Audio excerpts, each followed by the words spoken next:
Welcome to the Business Excellence for Managers podcast, where we dive into the strategies and insights that empower leaders to create high-performing, resilient teams. Today, we're exploring one of the greatest challenges facing modern managers: burnout. I am joined by two distinguished experts who bring a wealth of research and practical knowledge on this topic. Professor Yevgen Bogodistov from MCI, the Entrepreneurial School in Innsbruck, Austria, and Professor Jürgen Moormann from the Frankfurt School of Finance and Management in Germany. Professor Bogodistov is a full professor of strategic management and organizational behavior, whose research focuses on burnout, resilience, and how management decisions impact employee well-being. With a PhD in business administration from European-University Viadrina in Frankfurt, he has spent years studying the psychological dimensions of workplace stress and burnout prevention. Professor Moormann, who has nearly 3 decades of experience at the Frankfurt School, is a specialist in process management and its impact on organizational culture. As the head of the Process Lab research team, he has published extensively on digital transformation and the balance between efficiency and employee satisfaction, particularly in the high-stakes world of finance. In today's episode, Yevgen and Juergen help us unpack the causes of burnout from a management perspective. We will discuss how leaders can identify burnout risks early, balance job demands with resources, and create a workplace culture that promotes both productivity and employee health. Join us as we explore actionable steps to prevent burnout and cultivate a healthier work environment. You are listening to the Business Excellence for Managers podcast, dedicated to all of you leaders and executives eager to continuously improve your business performance. I'm Juan, your host, and this podcast is proudly presented by Wave Business Excellence Footprint, my digital training company dedicated to your career and personal growth. Join me as I chat with inspiring individuals and professionals from around the globe, uncovering strategies that empower you as a manager to elevate business excellence within your organization. Having spent over 2 decades in various management roles within the international corporate world, I've transitioned into a management coach with a great passion for guiding managers and leaders towards greater results. My mission is simple: to equip you with the best techniques for refining your processes, ensuring customer satisfaction, and promoting employee motivation. The results? A measurable financial impact that far exceeds your investment. So join me on this exciting journey of continuous improvement for your organizational culture. I'm thrilled to have you on board. Hello, Yevgen, and hello, Juergen. Welcome to the Business Excellence for Management podcast. It's so great to have you here. Hi, Juan. I'm happy to be here and be part of your podcast series. Thank you so much. Hello, Juan. Thank you for having us. It's always a pleasure to talk to you. Great to have you here. Thank you so much for taking the time for this very interesting conversation that we're going to have today about a new book that came out. And it is something that I really enjoy seeing because I have been in the past in the world of process management since over more than 2 decades now, and I did have connecting points with the topic burnout, and I've also seen colleagues who have been in burnout. I've been to other companies that this happens. Yeah, it's something that people do not like to speak about, but I think you have addressed it pretty well in this book. Therefore, the book that came out, which is called Process Management and Burnout Prevention: A Human-Centered Approach to Reducing Work-Related Stress, is a very important book. And my first question to you is, how did you come up with the idea for this book? It is a very good question, Juan. So it's not easy to answer, but I think it can be explained a little bit with our backgrounds, because Jürgen is the guru in the field of process management. And when I joined the Process Lab in 2016, I came from a completely different field. And I investigated the influence of emotions on managerial decision-making. And when I came to Jürgen and we started having a lot of conversation, and we disagreed on many occasions. And we disagreed especially regarding the question of emotions and their impact on work within the organization. And we even made experiments for fun, and the experiments were so good that we published them pretty well. But we showed that emotions do have influence on process management, how we design processes. What we also learned is that the tools that we have in process management, they can well be applied to many issues that we have at work, many mental health issues and the psychological aspects of work. And the book that you have been introducing so nicely is actually the result of a lot of contradictions, misunderstandings, discussions that at the end we decided to write down. And as you have seen, we found a way kind of to unite the field of psychology and the field of process management and speak the language of process managers, explaining them how to address mental health issues at work by better process design. Fantastic. And I was also many years managing in a large corporation. And now I'm managing in a small company. But I always say to myself that in order to manage people and have them happy as employees, you do have to be half a psychologist to, to be able to keep that motivation high, the happiness level high. So, what would you say? What is the key problem that this book would be addressing?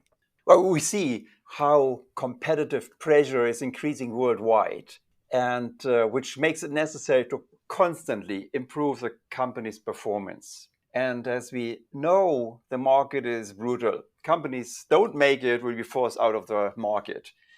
And technology such as, say, blockchain, cloud computing, AI, robotic process automation, and so on, they all promise to make business processes faster, better, more efficient, and so on.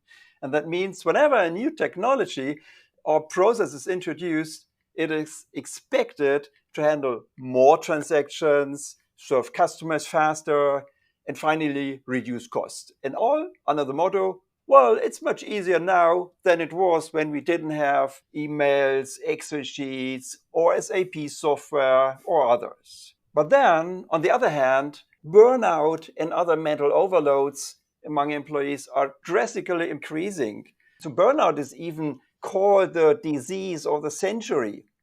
Also, burnout is not an illness, but rather, say, according to the World Health Organization, a work-related phenomenon. Yeah, let me cite, they say it's a syndrome conceptualized as a result of chronic work-related stress that has not been successfully managed. So, if the workload permanently exceeds a certain level, okay, then employees suffer chronic stress, and which can lead to burnout.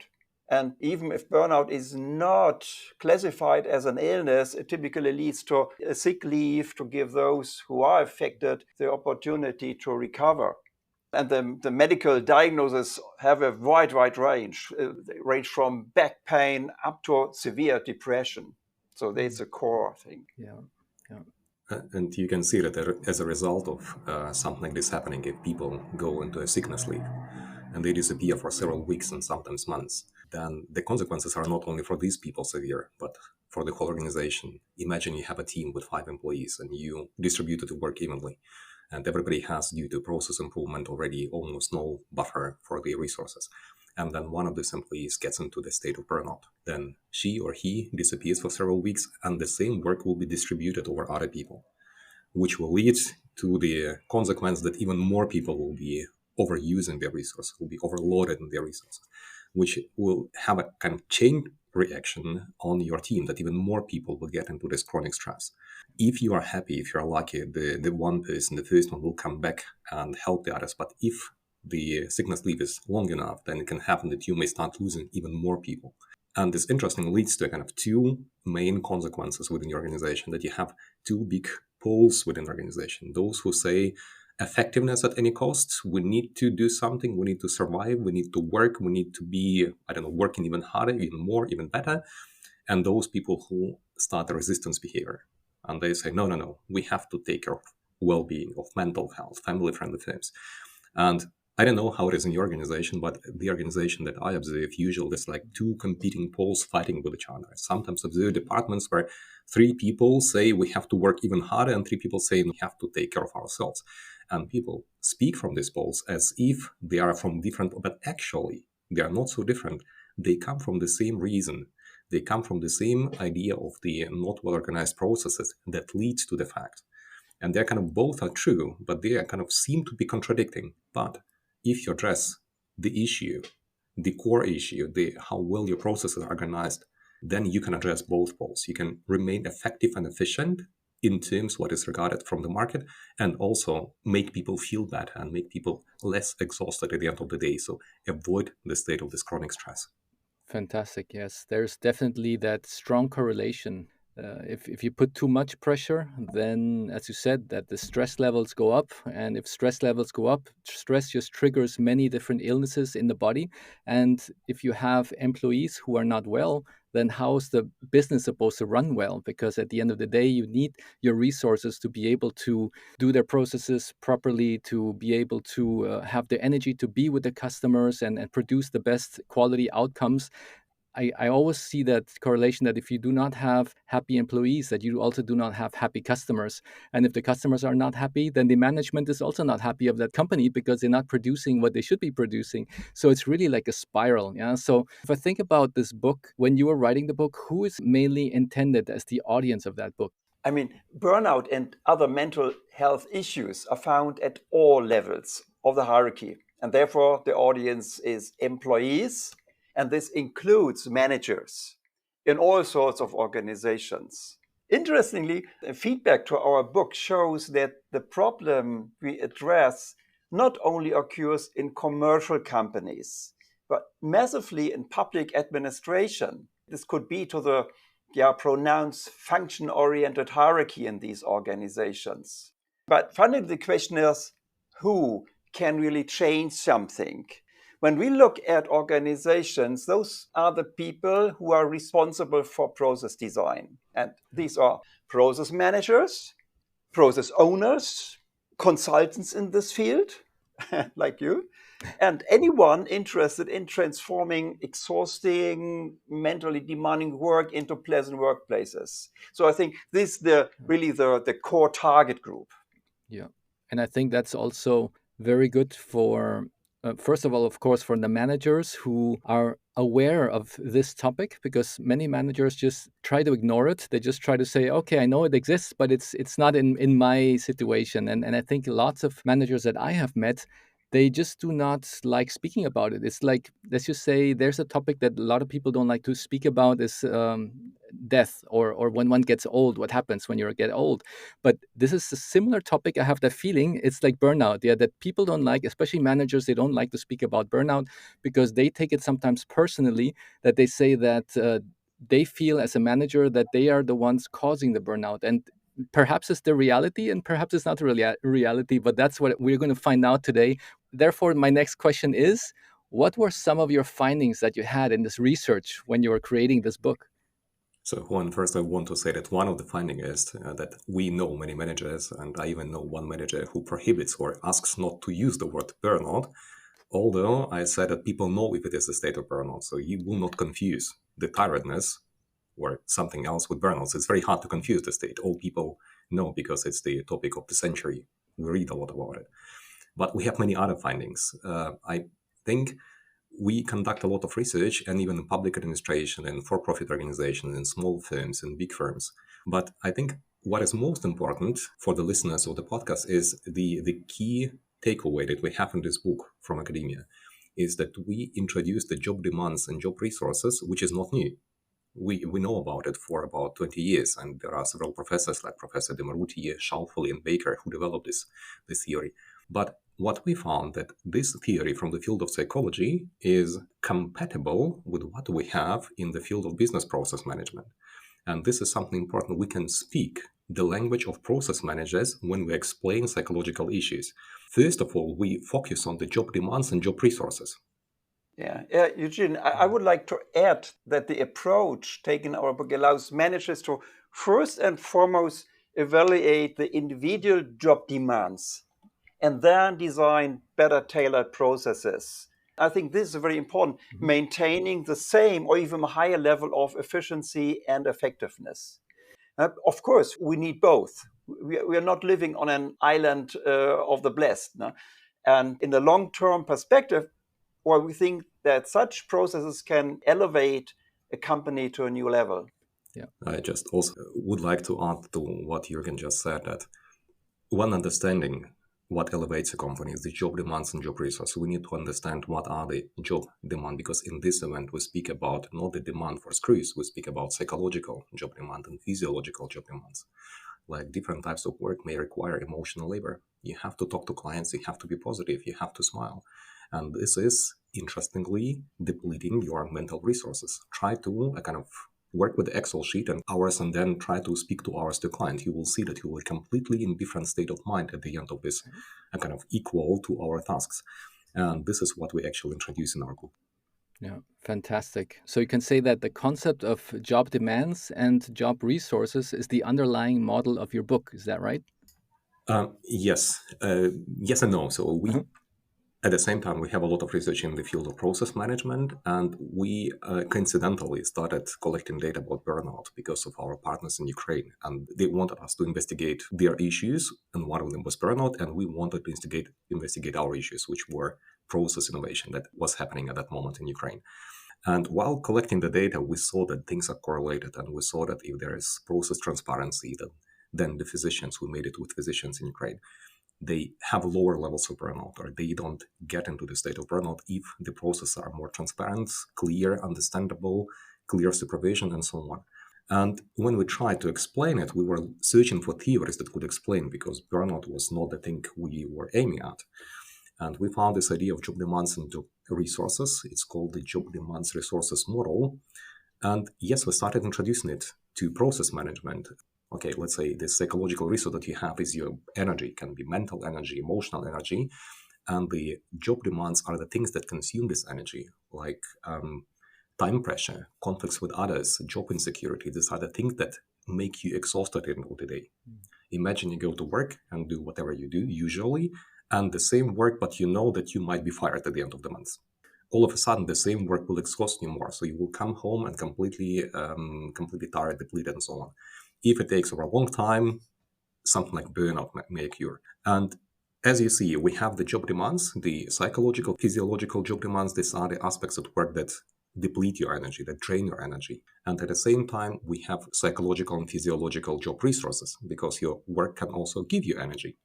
If you get acknowledgement, if somebody tells you, thank you, it was greatly done, and Juan, the podcast that you do is actually excellent, and all of a sudden you have even more power and energy to conduct a next episode and make it even better, invite somebody else, and go for a topic that has been suggested in the comment section. And these psychological resources and your job, your manager, your work, even the task itself can provide you with this type of job resources. And this is actually what you do in the first step. You try to understand in your process which activities are depleting your energy and which activities may give you some energy. Okay, that's fantastic, because sometimes I think that managers have the perception that burnout has to do with the number of hours that you're working. But when I look at my father, for example, my father, he worked like probably 12 to 15 hours a day, but he was never in a burnout because he was totally happy with his job, and his job was like his hobby. So he was never even close to getting to burnout, but even though he worked so many hours during the day. But then they have other people who are doing their standard 8 hours a day, but they are in burnout. So my feeling is it's not correlated to the number of hours, but to many other factors. So now I'm quite curious, because Eugene, you said that was the first step. What would be the second step? I think, Juan, you gave exactly the right example, because the first step is understanding your process and what depletes energy of your employees. But the second one is to understand people. As you said with your father, he liked his job, and there was probably a reason for this, because he had some attitudes towards the job. Maybe he liked exactly not this specific job, but the type of job, let's say talking to people. It can be, he could be happy in different jobs that would require from him to talk to people if it is something he likes. And I know many people who are kind of local politicians, they like talking and they like moving around and meet other people. But at the same time, there could be people who are good in something else and don't like talking to other people. And probably you know the days when you don't want even to watch somebody else. You just want to sit in front of your computer and actually work on your statistics or work on something that you need to do, whatever, write down the application for the project and so on. If you think about like two employees, Jim and Jane, who have to work for 8 hours a day, and they may be skilled engineers, having even the same master degree or very similar master degree. Usually the work will be split, they're in the same department, so the work is split evenly. But do we know which part of this work deplete more of the energy? Because this work is different. If you are environmental engineer, you have to write reports. You have to talk to other people. You also have to process a lot of data. You also have to collect a lot of data from people who are not your final customers, but who are your suppliers. Yeah. For example, the other employees in your organization who have to deliver this data. And did we take into account what Jane and Jim really want? Who of them would like to talk to other people? Who of them would like to work with numbers? Do we know what are the attitudes? Have you thought about that these different types of job may deplete the resources in a different way? That usually if you're a manager, you design, you just say, okay, this is the work to be done. Have you thought about that certain types of jobs, certain specific aspects of this work can deplete the energy of the people? And that is why if you design the process carefully, you may take into account also what people would like to do. And probably, as you told about your father, there were some aspects of job that he liked to do. And we don't have it now official. This is what we're criticizing in the book, that in the process management. But unofficially, we try to do it already. We try to see who is good and what and ask people, okay, this is the job to be done, but it's better if Jane does this part of job and Jim does that part of job, because it seems that you kind of have the capacity or capability to work exactly with this type of job. So at the end, we can achieve really much higher level of efficiency and effectiveness by correctly assigning the right activities to the right people. So this will be the second step. That's really good, especially that every person has their own individual character traits, because some are introverts, others are extroverts. So if you're going to take somebody who's an introvert and put him into the sales department to be out there with the customer, they're probably going to feel much, much more the wear and tear when they get home at the end of the day than somebody who's anyway an extrovert and loves speaking with people. So that's why I think that combination also, as you mentioned, what gives you energy and what takes energy away. So the introvert who's maybe out there with the client is going to have a lot of energy robbed from him and him on her.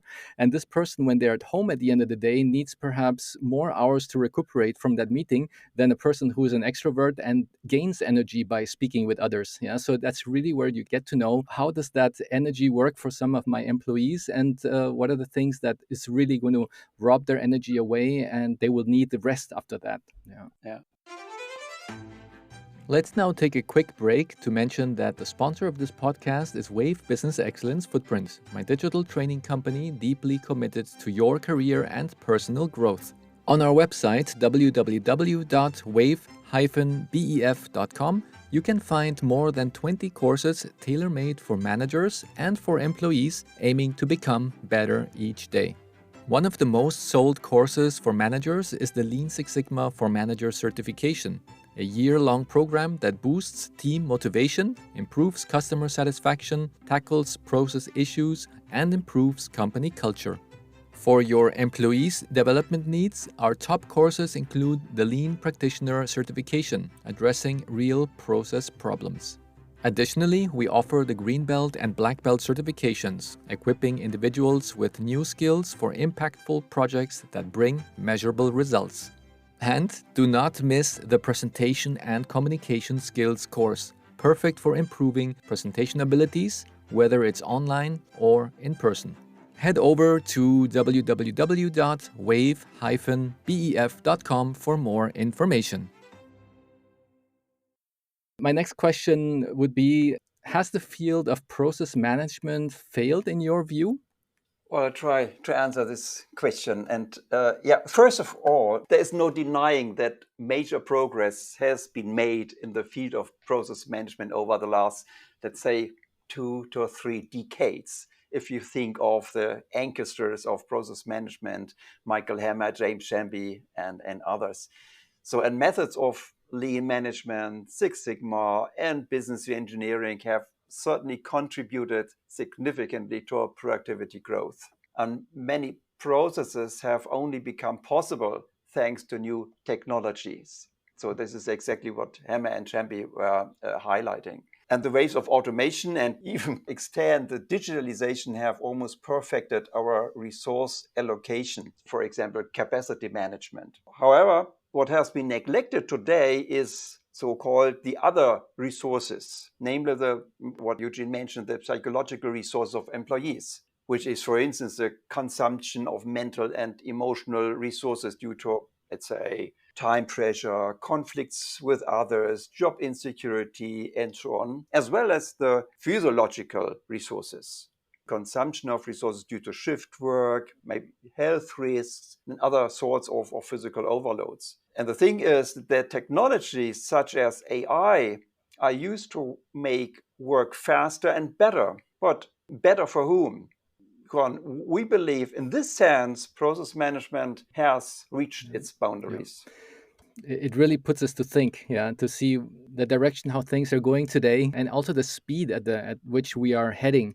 If I look at the advancements that we have had with IT or with any other way that we're doing our business, the way it evolved in the past, it was perhaps every couple of years there were some new things happening, there were some new changes in the process, and we were doing some nice new products. But nowadays it's such in a high intensity and such a high speed that everybody is under such a tension, yeah, to be always ahead of the game, and that you have this competitiveness and to stay always in the ball, because if you do not produce that new product today, then tomorrow your competitor will come up with the next product and the next idea and the next innovation. So that can be a very, very stressful environment for many people. Doesn't maybe process management include also, in your perspective, the human aspects? Like, for example, the current process management, human oriented, for example, with TQM, lean thinking, lean Six Sigma, they all have somehow that human element integrated inside. What is your perspective on that? So, Juan, this is a spot-on question. One of the main criticisms that we discovered before we published our book. I had a colleague of mine from the University of Manchester who visited me in Innsbruck, and I told him about the book, and he said, "But you're wrong." I said, "Why?" Because human has always been part of the total quality management and lean thinking and lean management and lean Six Sigma. And actually, he's right, because if you look at total quality management, I mean, we're both teaching total quality management. There's human, kind of in every aspect. So the question is, what is new in what we say? And the problem is actually how we introduce a human into process management. The issue is that we try to teach it, and we educate people who can really do process management well, and we have real competence. And as Jürgen said, in the last 2 decades, we have the huge development in the process management field. By the way, led by Germans. The Germans are very good with their QN theory and application, all this stuff. So at every university, you find people who are very strong in process management. And at the end, when it comes to this human element, it always comes as something external. We try to introduce, the psychology that said motivation is important. If you read through the papers on process management, you often find there, try to include motivation. But the question is how they did. Now I come to a kind of bit academic debate, which is actually you can do it only if the theories or the ways you think about something are congruent.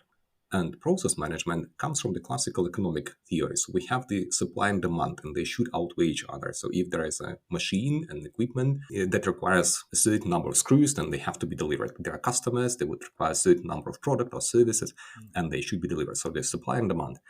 And they should outweigh. So equilibrium is one of the issues that we all strive in process management. This is the way how we think about it. The resources. We need that there is a resources mismatch, and we need to close this mismatch. We need to close this gap. It doesn't work with psychology. Because in the event of motivation, you can be motivated, you can be demotivated, you can be amotivated. You can be motivated in different ways, and you don't have to outweigh it. The intrinsic motivation doesn't have to outweigh the extrinsic motivation. That is why it is the simple example. There are many other things that different assumptions in the field of psychology and the field of process management. And if then process managers try to take something from psychology, they usually take something external, a kind of small black box, and psychologists said we have to do something like this, and then people will work better. Or we see that there is a problem with motivation. That's why the process is not so good. The question is, why did it happen? And don't you think the problem could come actually from the process itself? It's not external. It can be internal to the process. So we need to introduce this language. So we don't add something new in the field that it has to become human-centric. We just showed how we really can do it human-centric. It is not external anymore. At least one of the theories that we apply there allows to speak the language of process managers, speak the language of resources, the one they like, speak the language of the equilibrium, a kind of mismatch, and actually explain that as they treat the screws and the machines and other things, they can treat also the psychological issues at work, like the tiredness, like the sleepless nights, like the lack of concentration, like lack of attention, and so on. These other things that are usually ignored in process management, or kind of externally introduced without a good explanation, and we're allowed to do it. And one of the examples is if managers do something like this. I don't know, this was my observation many years ago when managers say, okay, we see that in order people feel better, we need to introduce something like a big slogan, my firm is my family, which may have different consequences because it could work, but you need to understand how it will work and what are the consequences of this slogan. For instance, people may start stealing.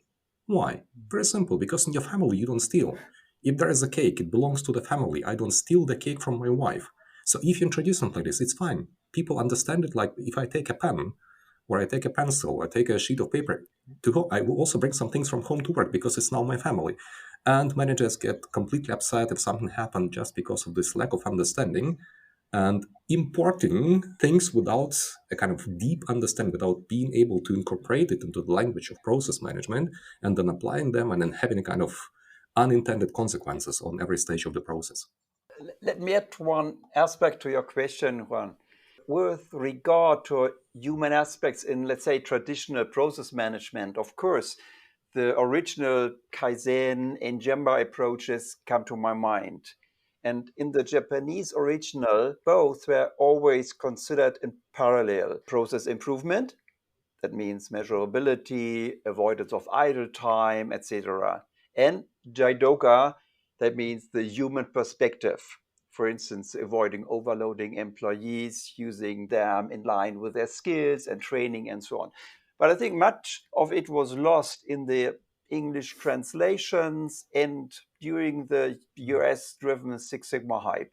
And after all, well, we do not find a systematic inclusion of psychological issues in business processes. If I think back of a lot of projects that I have done in other companies with Lean Six Sigma and TQM as well, but there are certain things that we improve in the process that makes then employees happy because they're producing less waste, they have less rework loops, and they are more efficient, they have less maybe complaints from the customers. But then at some point of time, they still are not very happy at what they're doing. And therefore, I was thinking, okay, how come that process improvement just had a very short satisfaction rate, and then later it went back down again? And therefore, I was thinking there must be other factors, like how is the manager also interacting with that employee? How's the pressure that is done also by the manager with their employees? So perhaps this is now leading to my next question for both of you, which is how can we implement psychological elements in process management? Yeah, that's a good question. Maybe I can continue and introduce a first example, which I would call, say, process design must be human-centric by design. So what does it mean? Generally, we believe that traditional process management must be combined with the behavior of individuals and groups in organizations. I think many would agree to this. And of course, many companies' attempts are made to design business processes starting from the customer. And this is, no doubt, a human. And this approach is absolutely fine and needed and has still a lot of potential. But this approach is not enough. So the future of process design lies in tailor-made processes that also take into account the needs of the employees. And we also can call them the internal customers. And this means that individual process parts should make use of psychological and physiological strength of individuals. Of course, this is a big task for research, by the way. I would like to give you a simple example. Well, this is related to the example Eugene mentioned with Jane and Jim. The question is, can we design our process in a way that the task related to contact with the public can be done by Jim and the data processing by Jane? And this is not very hard if you, as a process manager, show some curiosity and interest regarding your employees' attitudes, their talents, desires, and then match them with different types of tasks. That's so good. It just gives me an idea of one of the examples that I usually mention when I'm doing the Lean Six Sigma training. I always ask my trainees that how can it be that there are two bakeries in the street where I live, and when I pass by the one bakery, there's always a line of people waiting to get their coffee, their croissants, and everything, and the other bakery that's just a block away, and they have exactly the same products, but it's usually empty. So I was very curious. I went by both of them just to see what's going on there. And the quality of the products were very similar. And from the taste and everything was also very similar. But what was really different was the person who was there attending the clients. And the one bakery, that one person was, their whole aura, that you just know that they did not want to be there. You just know that it's not their thing to stand there and to attend clients in the morning. While when I went to the other bakery, that was where it was a line of people for the same product, but there you had a very open person, very friendly and happy and jolly. And so people say, well, if I'm going to give the same amount of money out for my breakfast, and I'd rather go to the person who's friendly, who knows me by my first name, who is jolly, and is also going to make my day. So that puts me then to think right now to what you just said. Are we really putting the right person in the right position for that job? Yeah. So we should maybe find something for that person who's in the other bakery with nobody's coming in to say, hey, maybe we find some back office work for you that you can do for organizing the shop, maybe putting things and display. You could do other things where you do not have to have that direct contact with the customers. And maybe we just have somebody who can take over that task. So that's where I think really management skills should come in, and to be able to identify such topics and issues. Yeah. Yeah, it sounds so easy, but it's not in practice. Exactly. I think there are many issues that come here into play. We have very similar bakery close to us, and I buy their stuff within the same bakery on Saturday and Sunday. And on Saturday is the old woman. She made this bakery. She sells it. You always buy, and she's always nice. On Sunday is her granddaughter, and you see that she's a kind of obliged to do it. So the grandmother stands behind just to be proud that the granddaughter is working there. But you see that actually she would like to sleep and so on. And you come there every time you think, okay, let's sell it to me fast, and I go away. Just I need whatever I need. Is just but within the same bakery. Two people, even from the same family, but exactly for this reason. Sometimes we don't notice the things that are close to us, people whom we love, actually, people whom we respect within an organization, our friends.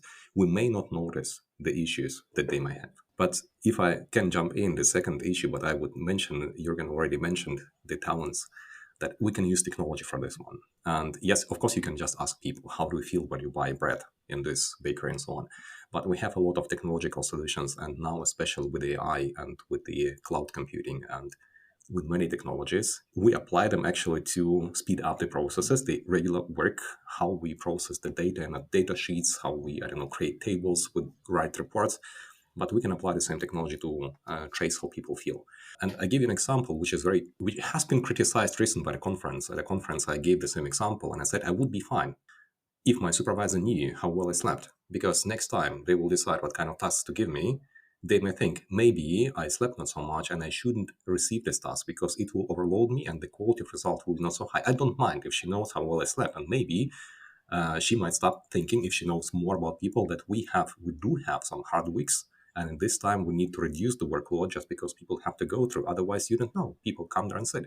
And by the way, I have here a smartwatch, and probably you also have kind of fitness tracker smartwatch, and they measure your heartbeat frequency, they measure your oxygen saturation in your blood, measure a lot of other things, number of steps you do. And what I have on my watch, if I click here, I have my stress level, and you can see the stress level. I don't know whether you can see, but before we started podcast, it grew. Before that, it was pretty calm. Then I had to take care of our baby, so it grew again. The trick is that I have this data for over like every half an hour. So theoretically, I may know when I felt not so good. And if I know what I did at this time, I will discover what was the hard task for me. Some people are not aware that something's exhausting their energy. And theoretically, I don't mind sharing this data with an organization if I knew that this data will be used to make my life simpler and design the process in a way that will make my overall well-being higher. But the matter of debate that I mentioned to you, when I told it to some colleagues, said, no, I would never share my data with my supervisor. I don't want that they know how well I slept and so on. I think it is the issue of trust. It depends on how much you trust, but I think we can also do with a degree of discretion. If people are allowed to use it anonymously, we won't know your data, but we will know how the firm feels. We may discover what is the climate situation in the organization, what is the emotional climate, and what is good and what is bad. So we have a lot of tools, a lot of technological tools that we haven't even thought about in applying in this matter. We try to kind of, now, why do we use ChatGPT? Actually, we use it to, to process data, to help reschedule something, to do something. Ask ChatGPT, the email that I received, how do you think the person felt? It can make the analysis of information say, it looks that the person was angry. We never ask about it. So maybe even, I don't know whether ChatGPT can. I think there was a struggle whether they can or will do it in the future. But this technological stuff may help us understand how people feel and incorporate these ideas into the good process design. Fantastic. For those listeners who are in Germany, they probably know if I'm in a larger company, more than 200 employees, that usually workers' council could be very vigilant on such metrics that could be used. In that situation, it's first of all, it's quite good that you said, Eugene, that it can be anonymous so that one does not see which data comes from which employee.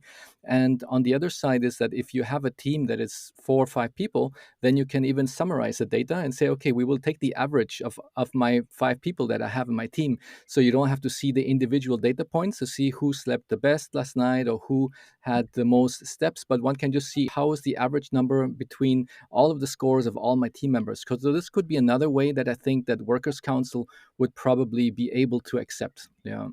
I would like to mention another example, if I may.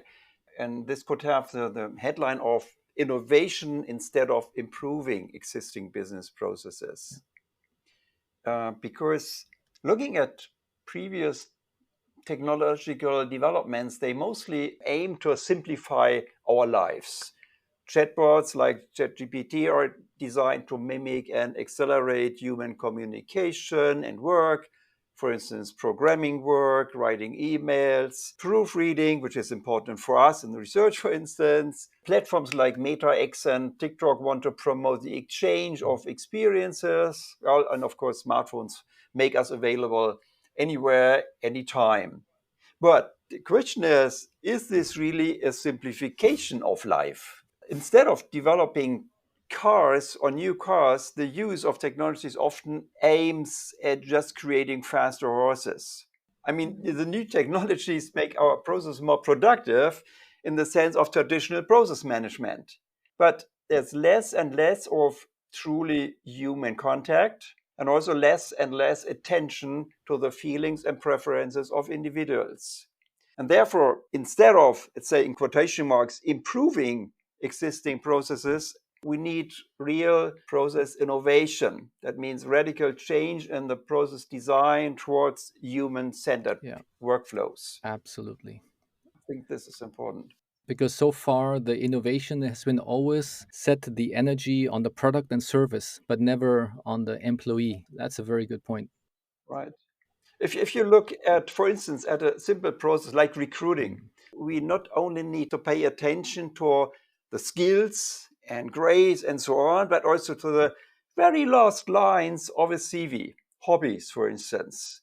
So, and as a consequence, so we may need to redesign the process in light of psychological job demands and think about the resources we can provide to our employees. Yeah. Fantastic. Is there any recommendation that you have when a company is looking at employees to see what type of tests could I do in order to figure out what type of preferences would this employee fit into, to what type of job would this person fit into? There are different tests out there. You know? There's some that they have different names, but it will definitely show you in which of the quadrant you belong to. Are you more like the extrovert in this quadrant, or more introvert in the other quadrant? So are there specific tests that you have had so far good feedback from that one could use as a company? Yes, Eugene?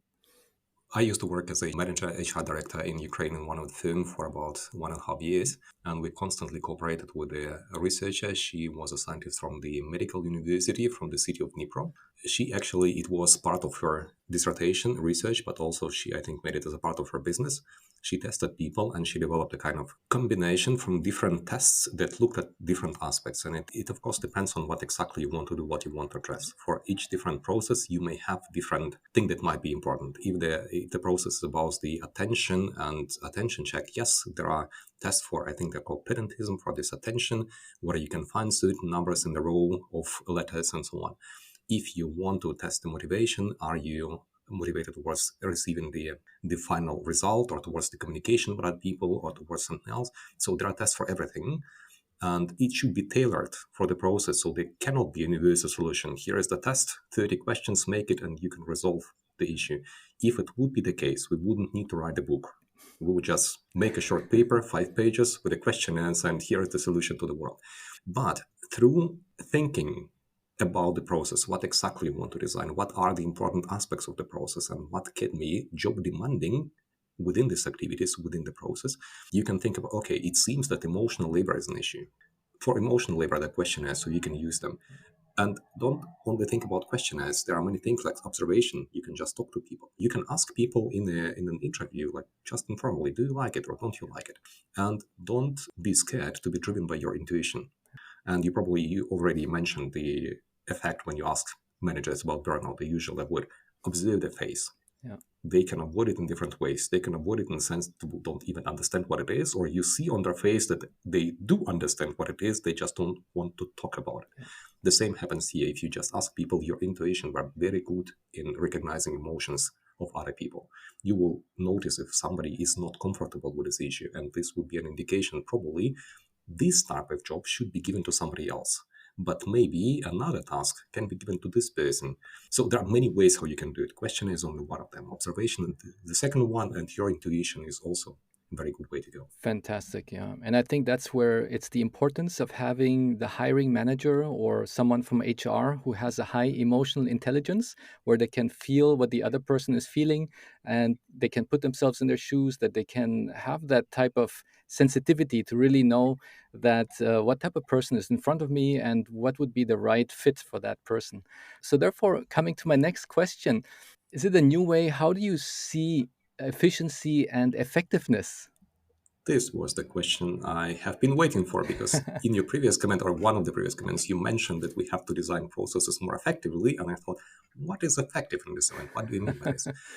Because if you look at a classical understanding of effectiveness and efficiency and productivity, these are the key indicators that we usually use. Then we think about actually how to deliver a certain good to a certain time to a certain place, or how to make it faster, or how to have lower inputs of resources and have the same type of output would be efficiency in this event. And we don't have humans in these elements. Have you thought that we have human in every part of the TQM? Lean management, lean thinking, lean Six Sigma, we always think about where do you see them in the final efficiency coefficient, the one that you want to calculate. That's why I think the first one, not only the processes have to become more individually tailored, but also need the KPIs for these tailored processes, but also overall for the organization, where we incorporate actually what is the number of people who were absent at work, so who were not at their working places. It means you can be absent not because of the sickness leave. You can just usually, if you're tired, people, what they do, they go to another floor, talk to other colleagues, and they say, I had a kind of, in German it's called Dienstag, so I had to go somewhere to do another task. Yeah. They will find a way why not to be at place if the place is too demanding. What are the other issues? How many people did we lose this month because of some mental health issues? How many people disappeared because of something else? So burnout is not diagnosed, so probably there will be other reasons. And these are the things that we can include in these KPIs. And interestingly, I do believe that if we include them into the indicators and show them to managers, all of a sudden they will understand in how much they have to change the processes. They will come to what Jürgen said, to redesigning the processes. Yeah. We did it many times in the history. We redesigned it. We went away from functional department type of organization, this silo structured, to process management. So we can go one step further. It wouldn't be the issue. We are very sophisticated in the field of process management. We can. We just need to understand, and introducing the psychological and physiological resources into the KPIs, showing people what actually happens and showing the connection between these KPIs and at the end the low performance can be a reason why managers would start thinking about introducing the more human-centric process management design in their organizations. That's definitely something that I think not everybody has put their thoughts into. We definitely need to focus more on that. And when I used to think about efficiency and effectiveness, I know that there are certain companies that they are very good at doing the continuous improvement, making that process or that product, that service always better and better.